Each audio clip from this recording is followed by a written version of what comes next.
January 7, 1969. The winter cold bit through Cambridge, Massachusetts like a knife. James Humphreys climbed the narrow stairwell of 6 University Road, his breath visible in the freezing air. Each step creaked under his weight. The smell of mildew hung thick in the hallway. His girlfriend Jane hadn't answered her phone all morning. Not once. He'd called 7 times. She'd missed the most important exam of their Harvard doctoral program. The general examinations. The ones they'd been preparing for all semester. The ones that determined whether you continued toward your PhD or went home. Jane never missed anything. James reached apartment 4B on the 4th floor. His hand touched the doorknob. It turned. The door swung open. The broken lock. Jane had complained about it for months. The landlord never fixed it. Jane? His voice cracked the silence. The apartment was dim. Winter light struggled through the windows. He could see her bed across the small studio. A shape beneath blankets. Her fur coat spread on top. But something was terribly wrong. The air felt different.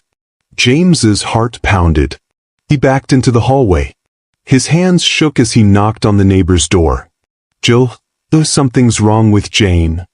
Jill Mitchell followed him back inside. She was Jane's friend. Jane had played organ at Jill's wedding just months before. Jill moved toward the bed. She reached for the fur coat. She pulled it back. Jill stumbled backward. Her hand flew to her mouth. Jane's nightgown was pulled over her head. Blood soaked the pillow. Her skull was crushed and scattered everywhere, across her body, the sheets, the walls, even the ceiling, a mysterious red powder that looked like rust-colored dust. The brilliant 23-year-old archaeologist who had just returned from excavating ancient ruins in Iran lay dead in her own bed. Jill ran to call the police. James stood frozen in the doorway, unable to look away, unable to understand what he was seeing. For 49 years, Jane Britton's murder would be nothing but questions without answers. A young woman with a brilliant future who simply vanished from life one winter night. Empty chairs at every family gathering. A bedroom her parents could never bring themselves to change. A brother who would spend half his life wondering who took his sister. What no one knew was that her killer had been hiding in plain sight. Before we continue this shocking story, take a second to hit subscribe and like this video. Your support helps bring these forgotten stories to light and ensures you don't miss future uploads. Now, let's get into who Jane Britton was and what happened that January night in 1969. To understand what was lost that night, you need to know who Jane was. Cambridge, Massachusetts in 1969 was a city of contrasts. Harvard and Radcliffe represented the peak of American academia. But Cambridge also pulsed with counterculture energy. The late 60s brought social change, drug culture, and a generation questioning everything. 6 University Road sat in the middle of it all. The building was old, seedy, roach-infested. The paint peeled from the walls.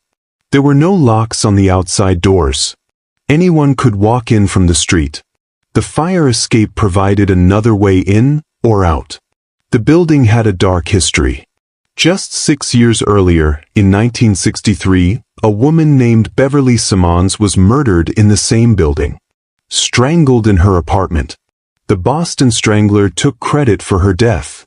Albert DeSalvo confessed to 13 murders across Boston. Beverly was one of them. Now, 6 years later, another young woman lay dead in the same building. Jane's apartment was on the 4th floor. A small studio. She shared the space with a turtle and a cat. Animal pictures she'd painted hung on the walls. She loved to paint. It relaxed her between the intensity of her studies. But who was Jane Britton? She was born May 17, 1945. Her father, J. Boyd Britton, worked as an administrator at Radcliffe College. Her mother, Ruth, was a medieval history scholar at the Radcliffe Institute. Jane grew up in Needham, a quiet Massachusetts suburb. She attended Dana Hall School, a private school in Wellesley. Jane was talented in ways that went beyond academics. She rode horses. She played piano and organ beautifully. She painted. But her true passion was archaeology. She attended Radcliffe as an undergraduate, majoring in anthropology. Her academic excellence was extraordinary. There's a story her classmates love to tell. Jane wrote her senior thesis in 1 week. 1 week. And she graduated magna cum laude in 1967. Those who knew her described Jane as dedicated, brilliant, social but intensely focused. She was friendly with all kinds of people, even the odd people in Cambridge, as one friend put it. The hangers-on, the counterculture crowd. Jane didn't judge. She was curious about people, the way archaeologists are curious about ancient civilizations. Her special interest was Near Eastern archaeology, ancient Persia. She dreamed of making discoveries that would rewrite history books. In mid-1968, Jane got her chance. She joined an archaeological dig in southeastern Iran. The expedition was led by Professor C.C. Lamberg-Karlovsky and Department Chair Stephen Williams. They were excavating a site called Tepe Yehia. She was living her dream. Standing in the desert, brushing dust from artifacts that hadn't been touched in millennia. Holding pieces of history in her hands. She brought souvenirs home. Small pieces of pottery. And a stone. Pointed at one end. About 4 by 6 inches. She kept it in her apartment. That stone would become important later. Very important. Jane returned to Cambridge in fall of 1968. She moved into her 4th-floor apartment at 6 University Road. She was excited about the next phase of her doctoral program. The general examinations were coming. After that, she'd begin her dissertation. She was saving money. Planning to move to a better apartment in early 1969. One with locks that actually worked. She had a boyfriend, James Humphreys. He was also an anthropology doctoral student at Harvard. They studied together. They understood each other's passion for the field. Her neighbors were Donald and Jill Mitchell. Jane had played organ at their wedding. Jill sometimes watched Jane's cat when Jane was away. Jane's final day started ordinarily. January 6, 1969. The first day back after the holiday break.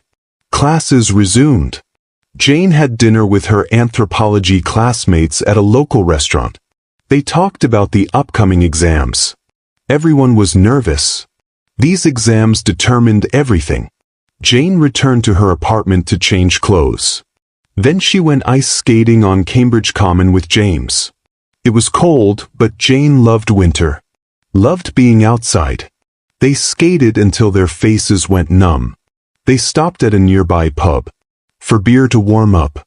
Then they returned to Jane's apartment around 10:30 p.m. James stayed until 11:30 p.m.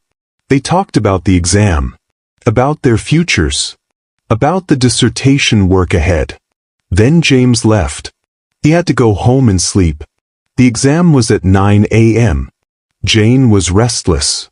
At 12:30 a.m., she went down the hall to the Mitchells' apartment. They were still awake, watching television. Jane had a glass of sherry with them. They talked about her cat, about the exams, just neighbors being neighborly.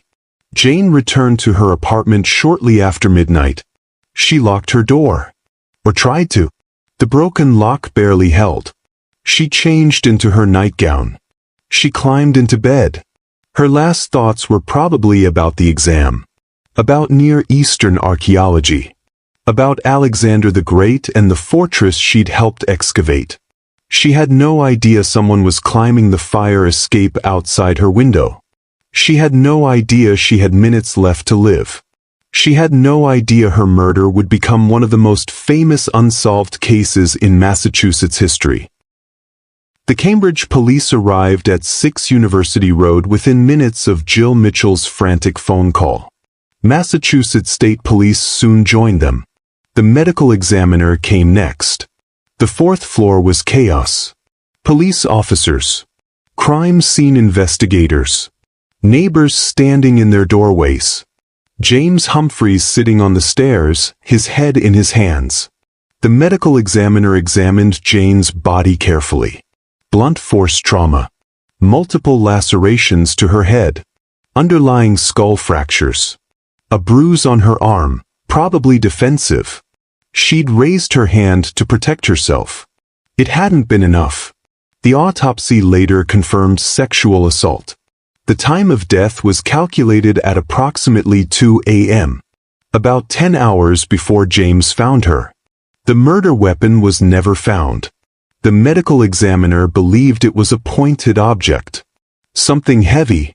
Something that could crush a skull with repeated blows. Then one of the investigators noticed something strange. Jane's Iranian souvenir was missing. The pointed stone she'd brought back from the dig. The one that sat on her bookshelf. It was gone. The theory formed quickly. The killer used Jane's own souvenir to murder her. Then took it with them. But the red powder, that's what captured everyone's attention. It was everywhere. Scattered across Jane's body. On the floor. Splattered on the walls. Even on the ceiling. Rust-colored. Fine like dust. Red ochre. Professor Stephen Williams was called to the scene. He examined the powder and made a statement that would define the investigation for decades. Red ochre is used in ancient Iranian burial rites, he told the police. The implications were explosive. This wasn't a random killing. This was ritual. Someone with knowledge of Near Eastern archaeology had murdered Jane and performed an ancient burial rite over her body. The media went crazy. Harvard student killed in ritual murder. Ancient death rite performed on archaeologist. Burial powder mystery baffles police. The red ochre dominated every headline, every news broadcast, every conversation across Cambridge. Police got a list of 100 people. Anthropology students and faculty who had knowledge of Iranian burial customs. Everyone who'd been on the Iran expedition. Everyone who'd taken courses in Near Eastern archaeology. In February, there was a grand jury hearing. It was expedited because many of the anthropology students and faculty were heading abroad for new digs. They needed to question everyone before they left. Every single person from the Iran expedition was questioned. Professors, graduate students, undergraduates, Jane's classmates, her teachers, her friends. But there was a problem. Professor Lambert Karlovsky, who'd led the Iran expedition, made his own statement. He called the red ochre theory completely fabricated and without foundation. There was no ancient Iranian burial rite that used red ochre in that way. The police theory was based on a misunderstanding. But the investigation had already committed to this path. They continued questioning the Harvard Anthropology Department. They found nothing. No evidence. No motive. Nothing to connect anyone from the department to Jane's murder. Meanwhile, there were other suspects to consider. James Humphreys, the boyfriend. He's always the first suspect. Police administered a polygraph test. James passed. His alibi was checked. He'd left Jane's apartment at 11:30 p.m. Multiple witnesses confirmed he was home by midnight. He was cleared.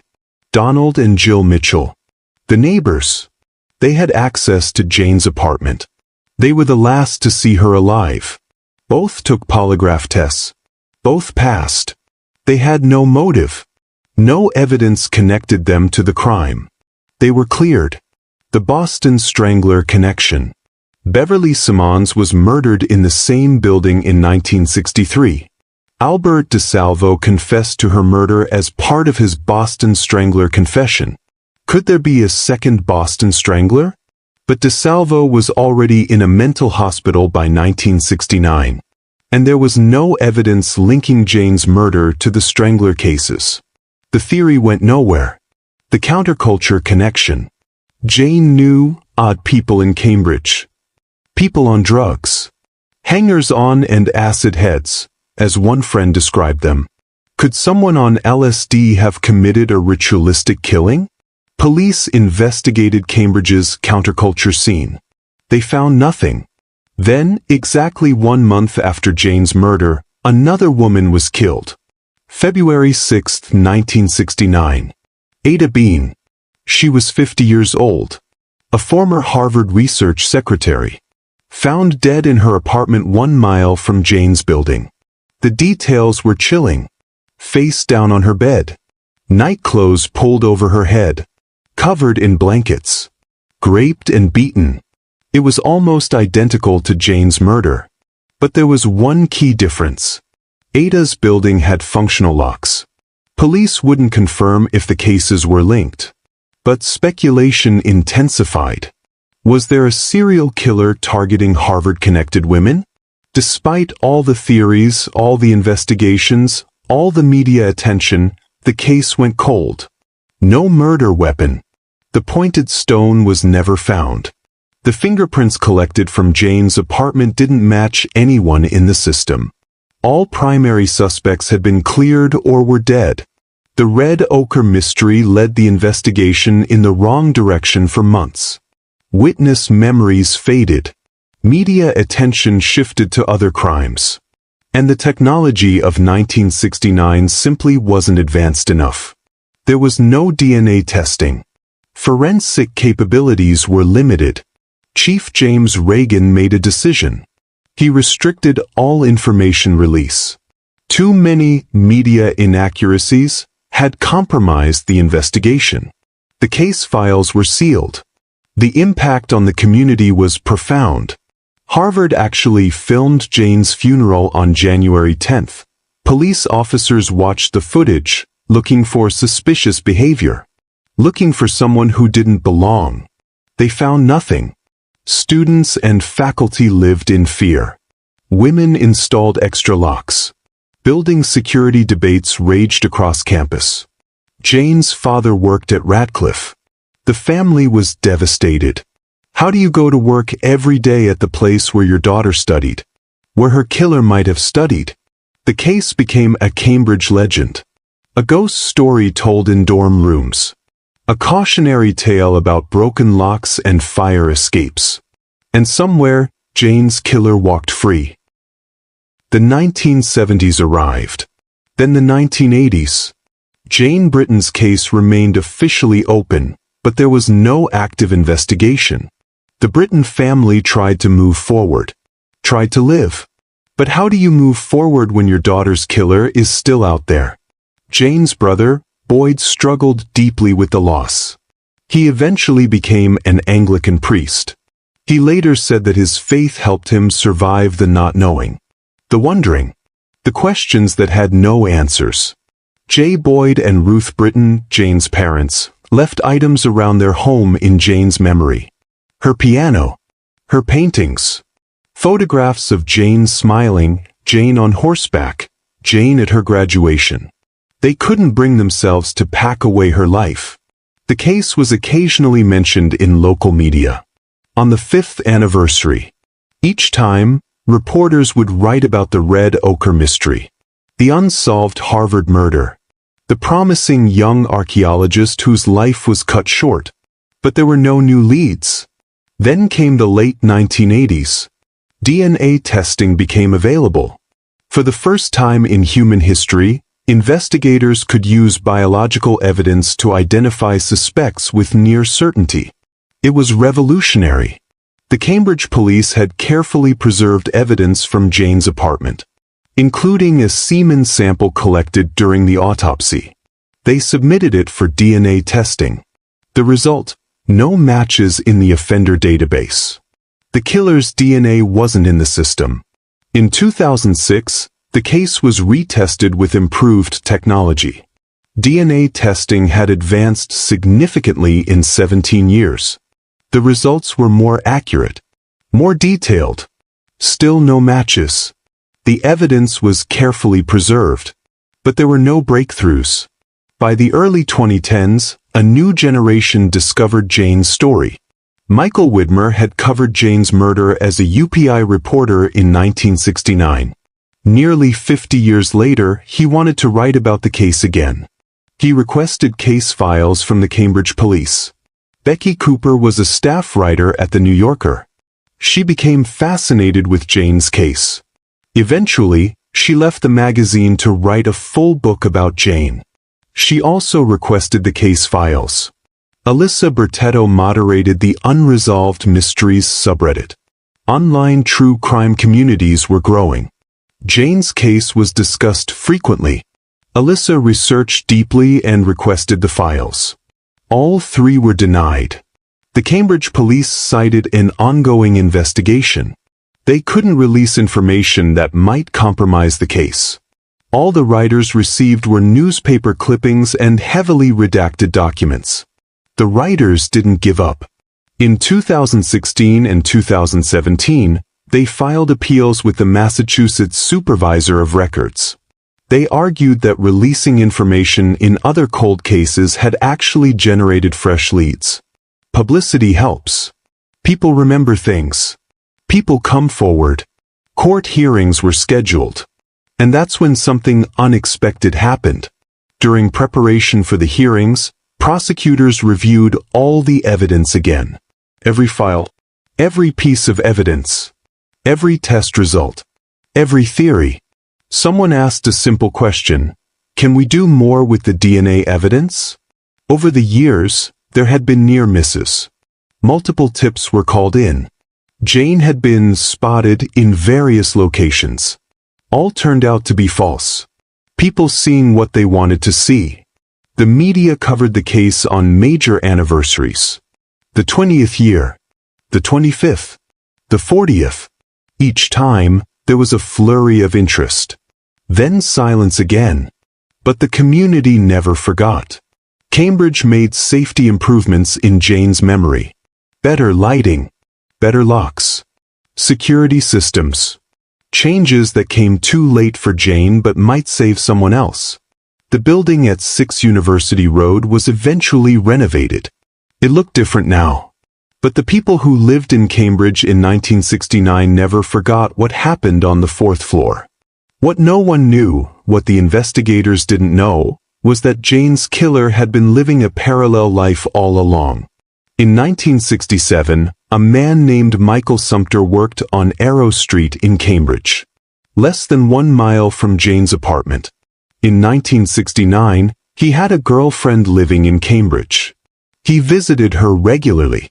He knew the neighborhood, the streets, the buildings. In 1972, Michael Sumter was convicted of assaulting a woman at Harvard Square subway station, just blocks from where Jane was murdered.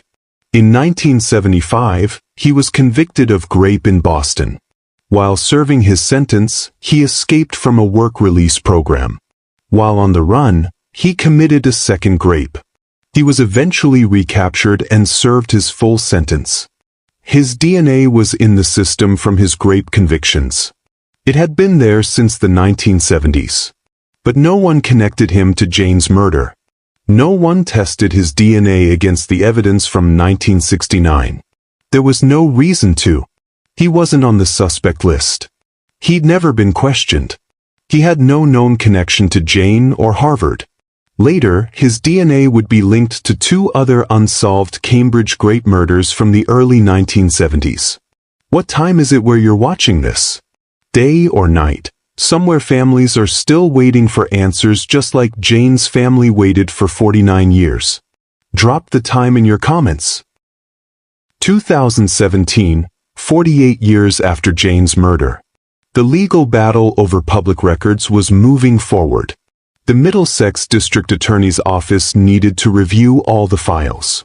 They had to decide what could be released without compromising the investigation. A team of investigators was assigned. People who hadn't spent decades staring at the same evidence. Sometimes that's what you need. Someone who can see what everyone else missed. They examined everything. Crime scene photos, witness statements, lab results, Test results from the DNA testing done in the 1980s and again in 2006.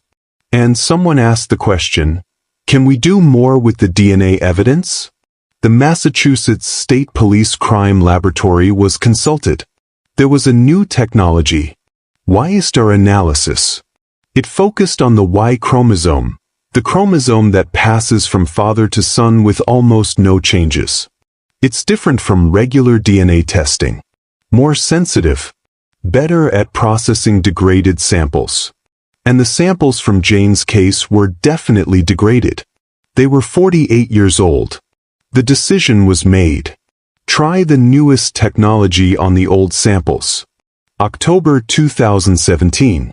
The lab successfully extracted a male-specific DNA profile using Y-STR analysis. For the first time in 48 years, they had a complete profile of Jane's killer. The profile was entered into CODIS, the FBI's combined DNA index system. Then they waited. July 2018. CODIS returned a result. A soft hit. A potential match to someone in the database. The name appeared on the screen, Michael Sumpter. The investigators were stunned. They pulled his records immediately. Michael Sumpter, convicted of rape in Boston in 1975. Escaped from work release. Committed a second rape. Recaptured and served his full sentence. His DNA had been in the system since his 1975 conviction. The whole time. Right there in the database. But there was a complication. Y-STR analysis narrows the match to a male bloodline, but it can't pinpoint a specific individual. It could be Michael Sumpter. It could be his brother, his father, his son, any male relative who shares his Y chromosome. They needed to verify. The records mention Michael Sumpter had a brother. The search began. Where is Sumpter's brother now? It's 2018. The murder was 1969. The brother would be in his 70s or 80s. Investigators used Ancestry.com and public records to locate him. They found him. They contacted him. They explained the situation. The brother agreed to provide a DNA sample. The results came back. The match was close enough to eliminate 99.92% of the human male population. Statistical certainty. Michael Sumpter killed Jane Britton. The investigators began pulling together everything they could find about Michael Sumpter. Who was he? In 1969, Michael Sumpter was approximately 28 years old. He stood 5 feet 11 inches and weighed about 185 pounds.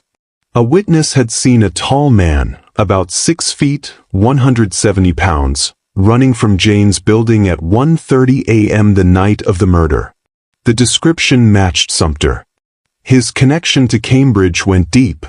He'd lived in Cambridge as a child in the 1950s. He'd attended first grade in Cambridge public schools. He'd been arrested as a juvenile by Cambridge police. He knew the city, the neighborhoods, the buildings. In 1967, he worked on Arrow Street, 1 mile from Jane's apartment. In 1969, he had a girlfriend living in Cambridge. He visited the area regularly. Jane and Michael Sumpter had never met. They didn't know each other. This was a complete stranger attack. After murdering Jane, Sumpter's criminal escalation continued.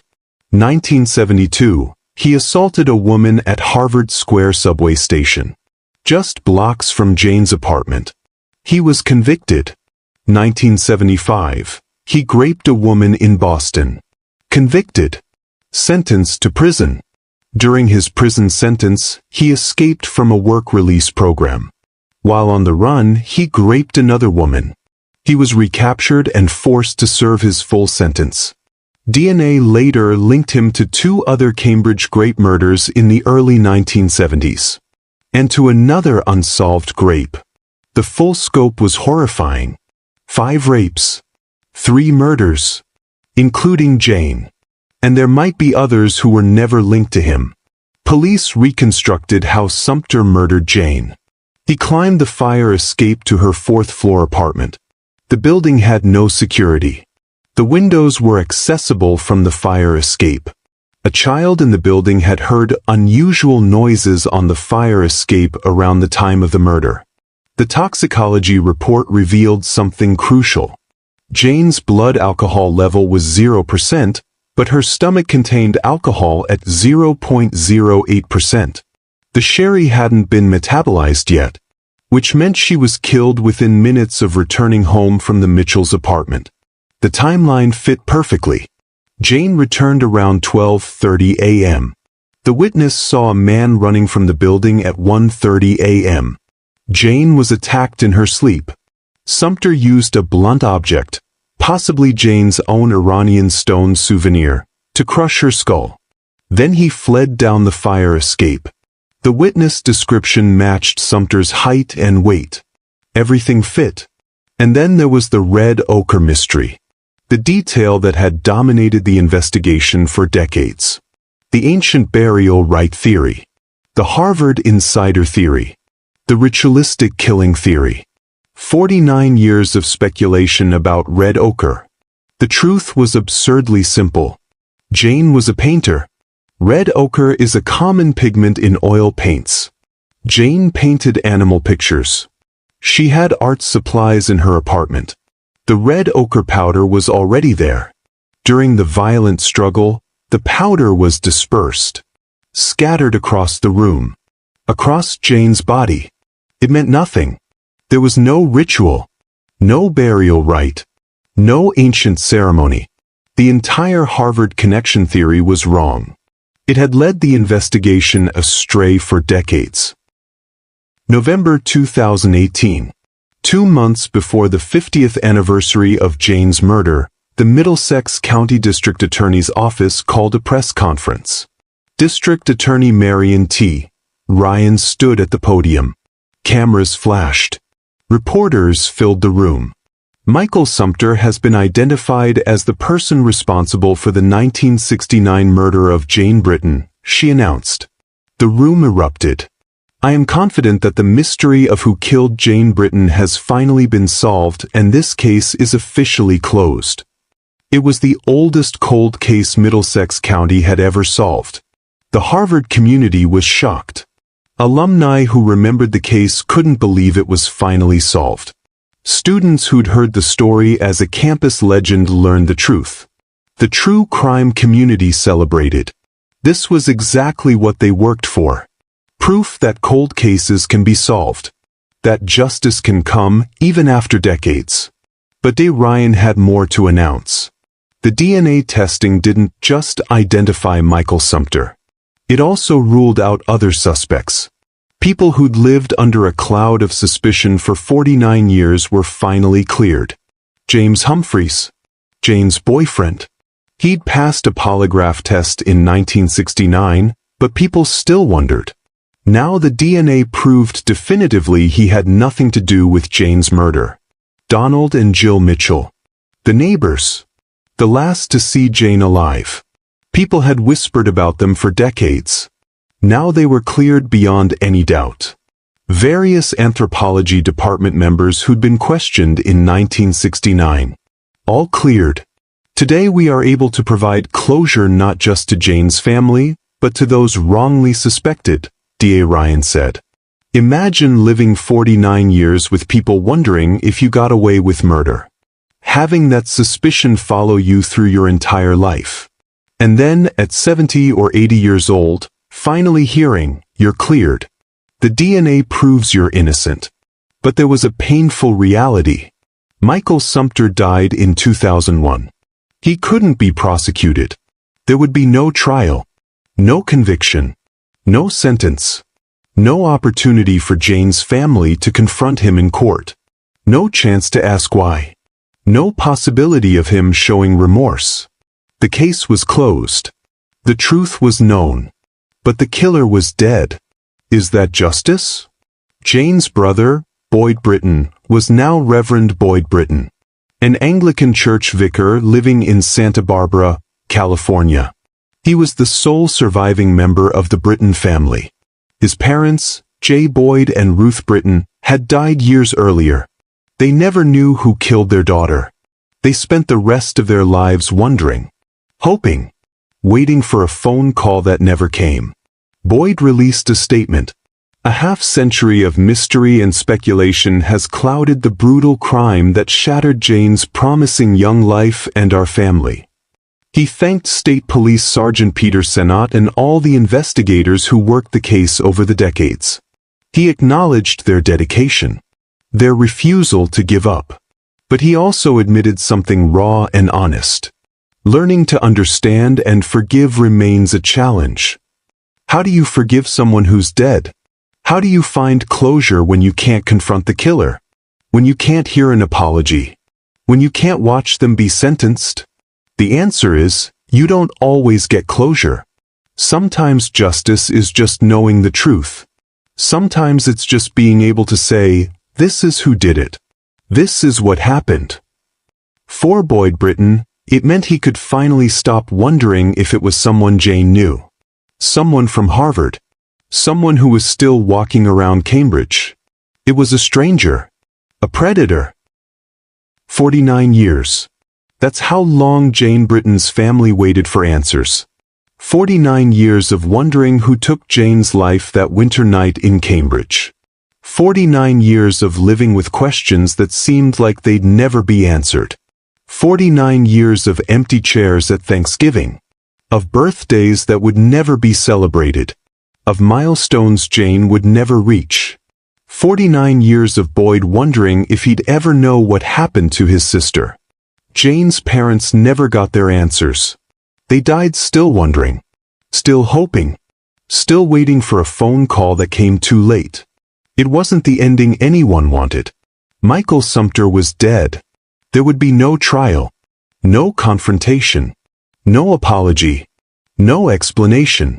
But it was something. It was truth. It was certainty. It was the knowledge that Jane's killer had been identified.